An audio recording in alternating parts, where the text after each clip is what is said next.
नमस्कार, मैं हूं अभिषेक त्यागी। किसान बिल के विरोध में किसान सड़कों पर हैं, अपना हक मांग रहे हैं। सरकार लगातार किसानों को ये समझा रही है कि ये कानून उनके पक्ष में है, लेकिन किसानों को इस कानून के रद्द होने से कम कुछ मंजूर नहीं। किसानों के प्रदर्शन पर अब तो सुप्रीम कोर्ट ने भी कह दिया है कि किसानों को विरोध करने का पूरा हक है। उच्च न्यायालय ने साफ कहा है कि बिना किसी हिंसा किए किसानों को अपने हक के लिए लड़ाई लड़ने का अधिकार है। लेकिन यहां पर कोर्ट ने एक और बात कही कि विरोध के दौरान किसी को कोई परेशानी ना हो, कोई रास्ता ना रोका जाए, कहीं तोड़फोड़ ना हो। अब सवाल खड़ा होता है कि क्या विरोध करने का हमारा मूल अधिकार होता है, और अगर हां तो इसके अंदर क्या क्या शर्त होती है।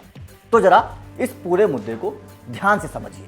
यह बात सही है कि विरोध करने का अधिकार संविधान के तहत हमारे मूलभूत अधिकारों में शामिल होता है, लेकिन इसके साथ शर्त भी होती है। वो ये कि विरोध प्रदर्शन शांतिपूर्ण होना चाहिए। इसमें आम लोगों और सरकारी मशीनरी के कामकाज में बाधा नहीं आनी चाहिए। अगर ऐसा होता है तो वो गलत है। भारत के संविधान का अनुच्छेद 19A(b) के अनुसार विरोध करने वालों को शांतिपूर्वक और बिना हथियारों के जमा होने का अधिकार है। साथ ही संविधान के अनुच्छेद 19(1)(a) में लोगों को अभिव्यक्ति की आजादी का अधिकार भी दिया गया है। किसी भी तरह के धरना प्रदर्शन के लिए पहले से अनुमति लेना जरूरी है। कानून और व्यवस्था राज्य सरकार का मामला है, इसलिए इसको लेकर अलग अलग राज्यों में अलग अलग व्यवस्था है। लेकिन इसके लिए कुछ नियम कॉमन है जो तकरीबन हर जगह अपनाए जाते हैं। मसलन धरना प्रदर्शन से पहले पुलिस की अनुमति जरूरी है। इसके लिए पुलिस के परमिट और उनसे नो ऑब्जेक्शन सर्टिफिकेट लेना जरूरी है।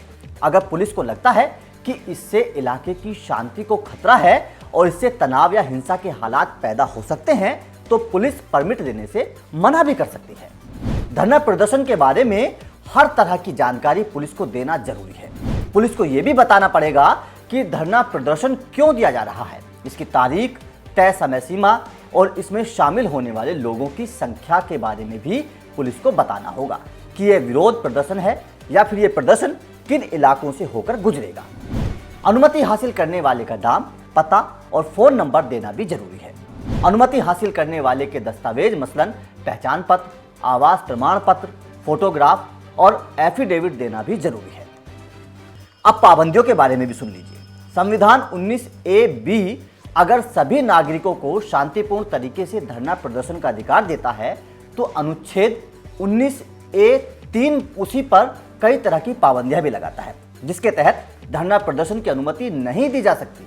अब वो पाबंदियां क्या हैं? वो हैं अगर राज्य की सुरक्षा को इससे किसी भी तरह का खतरा हो, अगर पड़ोसी देशों के साथ संबंधों पर इसकी वजह से असर पड़ने की आशंका हो, अगर आम जनजीवन के डिस्टर्ब होने का खतरा हो, अगर इससे अदालत की अवमानना का मामला बनता हो, अगर इसमें देश की एकता और अखंडता को खतरा उत्पन्न होता हो।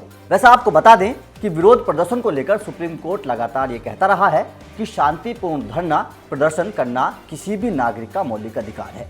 ये किसी भी तरह से उससे नहीं छीना जा सकता। तो दोस्तों, ये थे विरोध करने और ना करने के पूरे नियम कायदे।